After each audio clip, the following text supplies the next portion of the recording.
All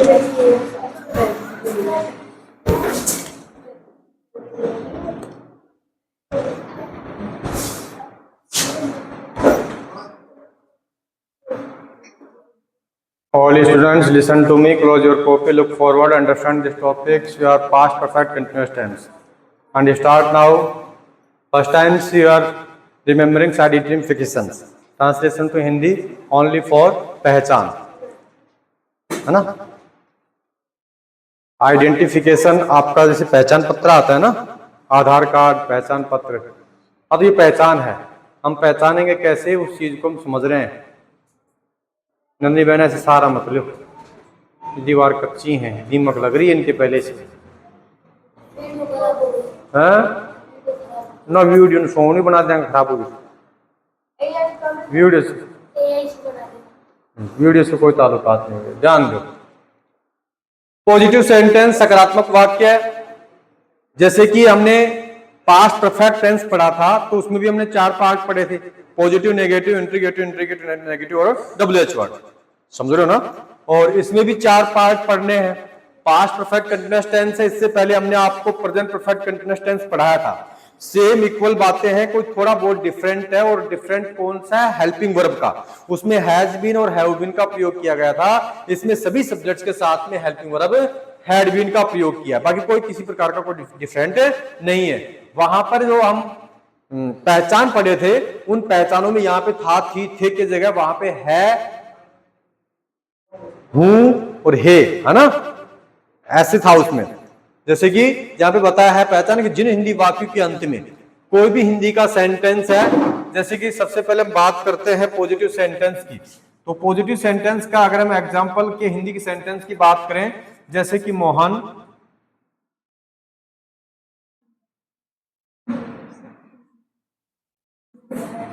सुबह से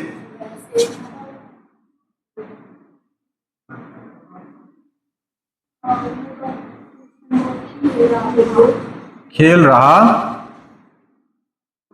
था, तो यहां पर लास्ट में क्या आया है? रहा था। अगर यहां पर इतना चेंजमेंट हो जाए कि मोहन सुबह से होकर खेल रहा है, तो मामला चेंज हो जाएगा ना, क्योंकि फिर कौन सा टेंस हो जाएगा ये? हाँ, प्रेजेंट परफेक्ट कंटीन्यूअस टेंस हो जाएगा। ठीक है?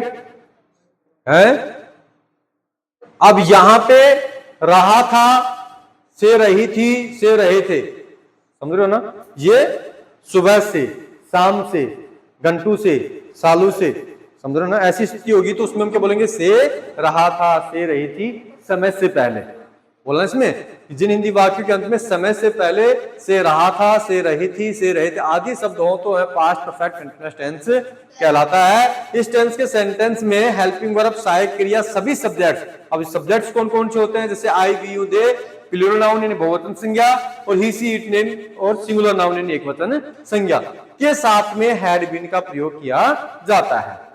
ठीक है बहनों, ये आप ना घर पे भी कर लियो, ठीक है ना? हाँ, बाकी इधर समझना है।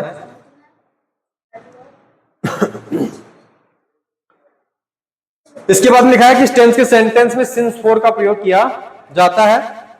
सिंस का प्रयोग पॉइंट ऑफ टाइम यानी निश्चित समय के लिए, जैसे कि सिंस मॉर्निंग यानी सुबह से, सिंस इवनिंग यानी शाम से, सिंस मंडे यानी सोमवार से, सिंस ट्यूसडे यानी मंगलवार से, सिंस वेडनेसडे यानी जो भी वीक्स नेम है उसमें सब में इंक्लूड हो सकता है, सिंस जनवरी यानी जनवरी से, फरवरी से, मार्च से, अप्रैल से, है ना?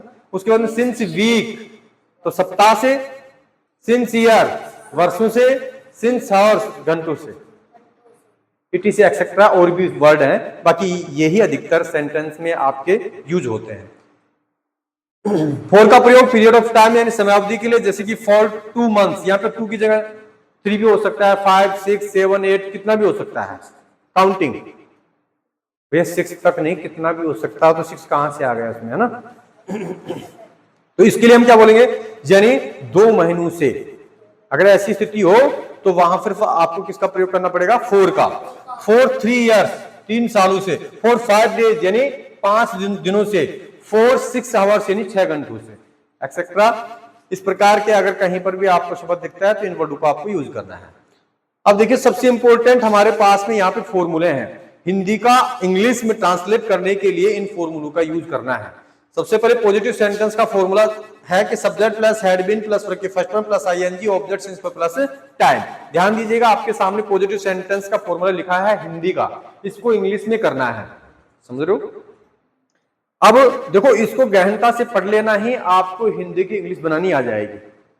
ऐसा कोई भी सेंटेंस नहीं बचेगा जिसकी इंग्लिश आप नहीं बना पाओगे, केवल आपको वोकैबुलरी जो है ना, शब्दकोश, वो आनी चाहिए। जैसे मान लो कि भाई मोहन जयपुर जा रहा है, अब जयपुर की स्पेलिंग नहीं आ रही, जाने की स्पेलिंग नहीं आ रही, फिर आप कहां से क्या बनाओगे, है ना।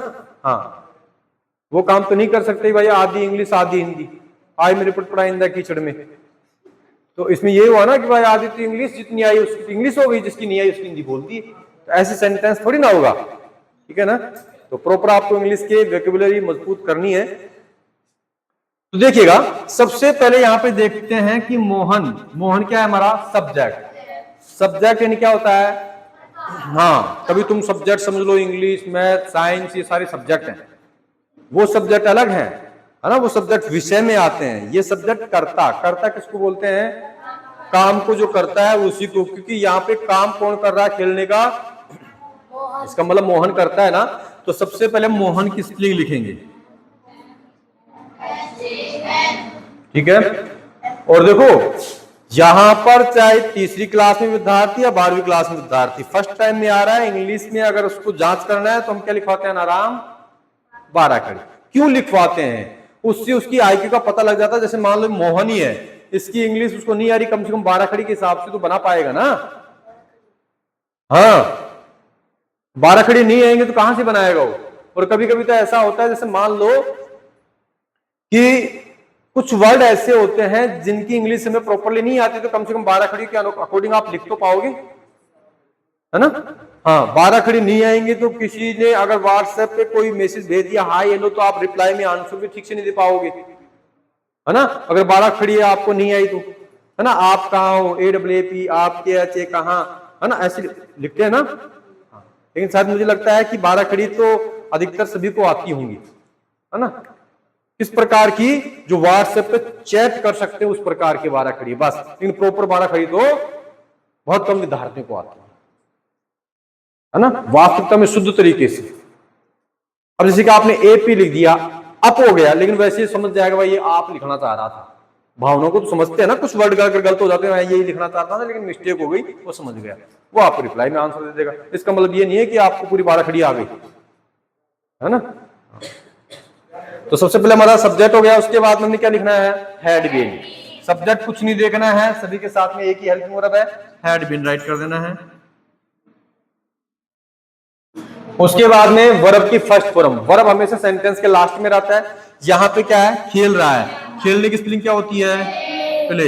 इसके साथ में क्या लगा देना, में क्या हो गया, ये वर्ब की चौथी फॉर्म हो गई। कौन सी फॉर्म हो गई, वर्ब की चौथी फॉर्म हो गई, है ना, फर्स्ट सेकंड थर्ड और। उसके बाद में ऑब्जेक्ट लिखना है। ऑब्जेक्ट कौन सा है, हॉकी, HOCKE, हॉकी हो गया। उसके बाद में कह रहा है कि सिंस और फॉर में से किसी एक का प्रयोग करना है। अब सिंस और फॉर का प्रयोग हमने ऊपर समझा दिया। इसमें आ रहा है सुबह से, सुबह से आ रहा है तो इसका मतलब सिंस मॉर्निंग का प्रयोग करना है। यहां पे लिख देंगे हम सिंस मॉर्निंग, ठीक है। उसके बाद में हम देखते हैं कि यहाँ पे टाइम, बिल्कुल टाइम हो गया है, सिंस लगा दिया, टाइम सुबह का है ना, दोनों इंक्लूड हो गए। ये इसकी इंग्लिश बन गई है, Mohan had been playing hockey since morning. I hope all students you are understand this translate Hindi to English sentence. आशा करते हैं कि सभी विद्यार्थियों को हिंदी का जो इंग्लिश हमने ट्रांसलेट किया है समझ में आया होगा। Very good. ये पॉजिटिव सेंटेंस का था। कौन सेंटेंस का था, पॉजिटिव। अगर पॉजिटिव सेंटेंस आपको समझ में आ रहा है तो मुझे लगता है कि नेगेटिव, इंट्रीगेटिव, नेगेटिव, WH वर्ड में आपको कोई दिक्कत नहीं आएगी। सबसे ज्यादा हार्ड अगर कोई समझने का सेंटेंस है वो है पॉजिटिव सेंटेंस, और पॉजिटिव सेंटेंस का ही फॉर्मूला आपको विशेष याद रखना है, तो आपकी नैया पार हो जाएगी, है ना, या डूब जाओगे। चलो नेगेटिव सेंटेंस की हिंदी भी हमें आनी चाहिए। सेंटेंस की क्या बन जाएगी? ये सेंटेंस अगर रहे तो मोहन सुबह से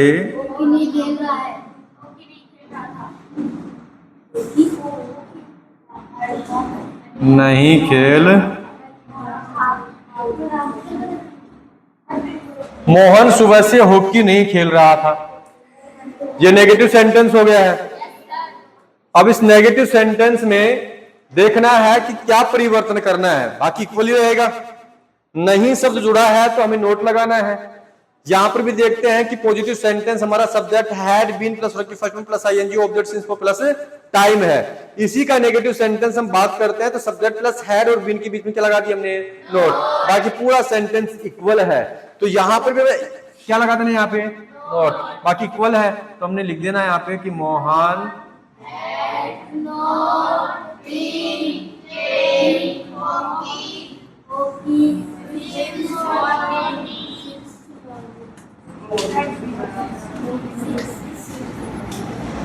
सिंस मॉर्निंग।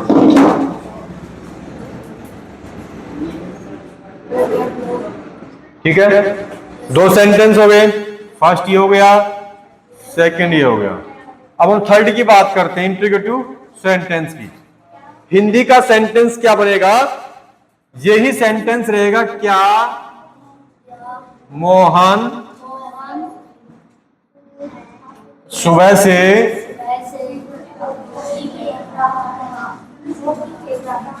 हॉकी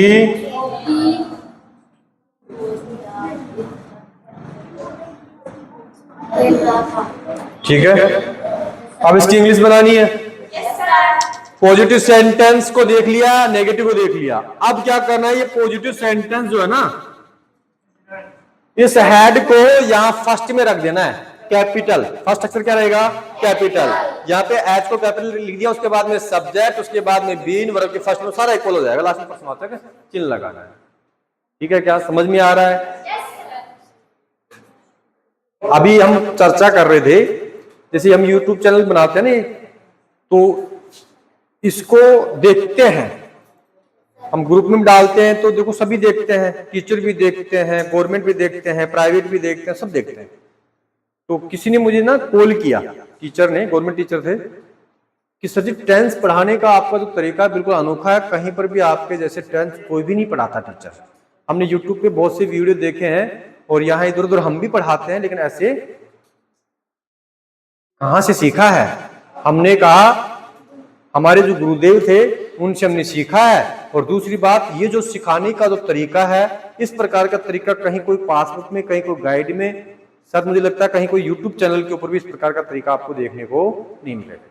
और यही नहीं, टेंस का ही नहीं, सारे चैप्टर हमारे खुद के अपने शब्दों में लिखवाते हैं और खुद अपने शब्दों में समझाते हैं। हम किसी दूसरे की कॉपी पेस्ट नहीं करते और आदत भी नहीं है।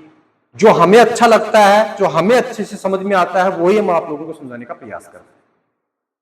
टीचर को खुद को कॉन्फिडेंस हो जाता है कि मैंने बच्चों को ठीक से समझाया, नहीं समझाया, बच्चों को समझ में कितना आया, नहीं आया, आप बताओ या मत बताओ, हम खुद बता सकते हैं। ठीक है ना? शुरुआत में हो सकता है कि आपको थोड़ा सा ये अटपटा लगे, लेकिन आप जैसे कि पास्ट परफेक्ट कंटीन्यूअस टेंस पढ़ रहे हो, इसके बाद में फ्यूचर टेंस चलेगा। फ्यूचर को शुरू से पढ़ोगे तो आपको 70% पीछे के जो टेंस आपने नहीं पढ़े ना, वो भी समझ में आ जाएंगे, ऑटोमेटिक समझ में आ जाएंगे। ठीक है, तो इसकी इंग्लिश हम बनाएंगे। तो सबसे पहले ये केवल हेड है ना, ये हेड, इसको आगे रखना है HAD। उसके बाद में सेम पूरा का पूरा हमें राइट कर देना है, MOHN मोहन, उसके बाद में बीन,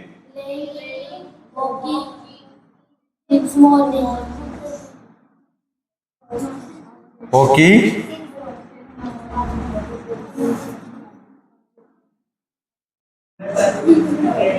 ठीक है। अब इसका WH वर्ड आएगा, क्या आएगा? WH word. अब WH वर्ड की हम बात करें तो यहां पर आपको इसका जो पर्सन है ना, ऐसा कोई सेंटेंस नहीं है जो सेंटेंस नहीं बना हो, इसके अलावा कोई सेंटेंस बन भी नहीं सकता, समझ रहे ना? अब ये तो क्वेश्चन बनाया है यस और नो का जवाब लेने के लिए। है ना। क्या मोहन सुबह से हॉकी खेल रहा है? तो खेल रहा है तो हाँ, और नहीं खेल रहा तो नहीं, है ना। लेकिन अब दूसरा प्रश्न बनता है, यानी मोहन सुबह से हॉकी क्यों खेल रहा था, मोहन सुबह से हॉकी कब खेल रहा था, मतलब ऐसे कहां खेल रहा था, कैसे खेल रहा था, है ना। जो भी हम प्रश्नवाचक शब्द यूज करेंगे हिंदी के सेंटेंस के बीच में आएंगे, उसकी इंग्लिश फर्स्ट में लिखनी पड़ेगी। WH वर्ड का मतलब क्या होता है कि वे शब्द जो कब कौन कहां की स्पेलिंग WH से शुरू होती है, जैसे WHAT वाट यानी क्या, WHERE WH आ रहा है ना, वेर यानी कहां, WHEN वेहन यानी कब, WHO हु यानी कौन, WH1 कहने का मतलब सारे शब्द जो प्रश्न करते हैं उनकी इंग्लिश WH से शुरू होती है, इसलिए इसको हमने शॉर्ट में क्या लिख दिया है, WH वर्ड लिख दिया। ठीक है, तो WH वर्ड, उसके बाद में had, subject, been, same formula है। WH वर्ड शुरू में लगाना है, ये जो H है इसको स्मॉल कर देना, बाकी सेंटेंस सेम है, सेम है ना। ऐसे आपको यहां पर भी राइट करना है। पहले हिंदी का सेंटेंस हम बनाएंगे, तो क्या बन जाएगा कि मोहन सुबह से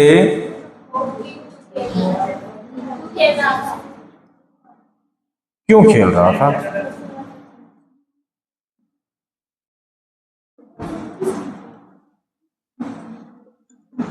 अब सबसे पहले हमने इस क्यों की स्पेलिंग लिखनी है, अगर कब होता तो कब की लिखते, कहां होता तो कहां की लिखते, समझ रहे हो, कैसे होता तो कैसे की लिखते। तो यहां पर हमने WH वर्ड में क्यों वाही स्पेलिंग लिख देना है, उसके बाद कुछ नहीं सोचना है, आपको ऊपर का सेंटेंस नीचे राइट कर देना है, ये तो करना है ना। तो सेम लिख देंगे, इस एच को स्मॉल कर देंगे। अब मोहन है यानी वाई हैड मोहन प्लेइंग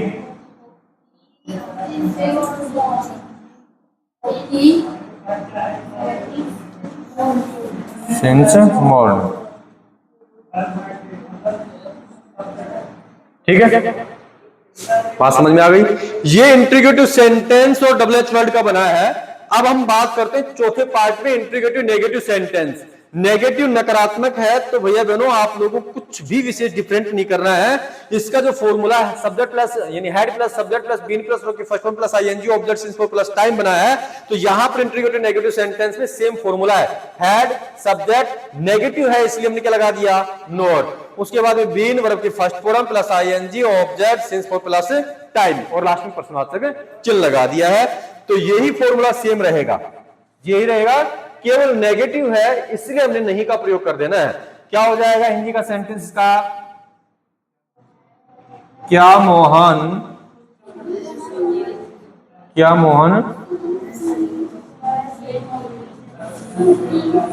सुबह से हॉकी नहीं खेल रहा था।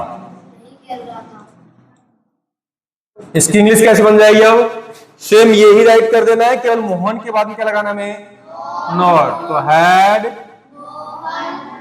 मोहन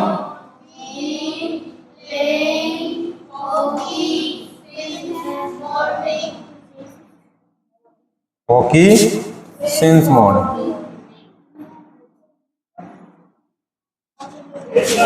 ठीक है, क्या एक एग्जाम्पल और बच गया है, और वो एग्जाम्पल कौन सा इसका, WH वर्ड। अब WH वर्ड में क्या होगा, सेम यही लिखना है, मोहन सुबह से हॉकी क्यों नहीं खेल रहा था, समझो। तो उसकी स्पेलिंग क्या बन जाएगी कि वाई हैड मोहन, उसके बाद क्या लगा देंगे यहाँ पे, बाकी सेम इक्वल।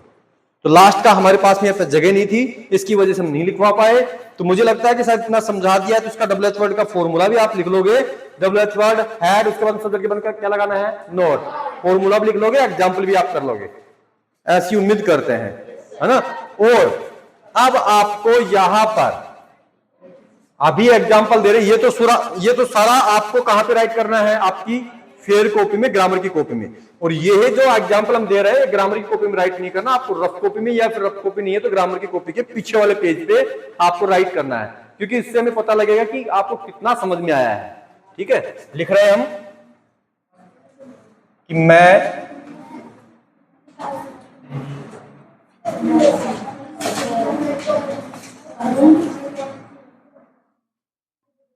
2 दिनों से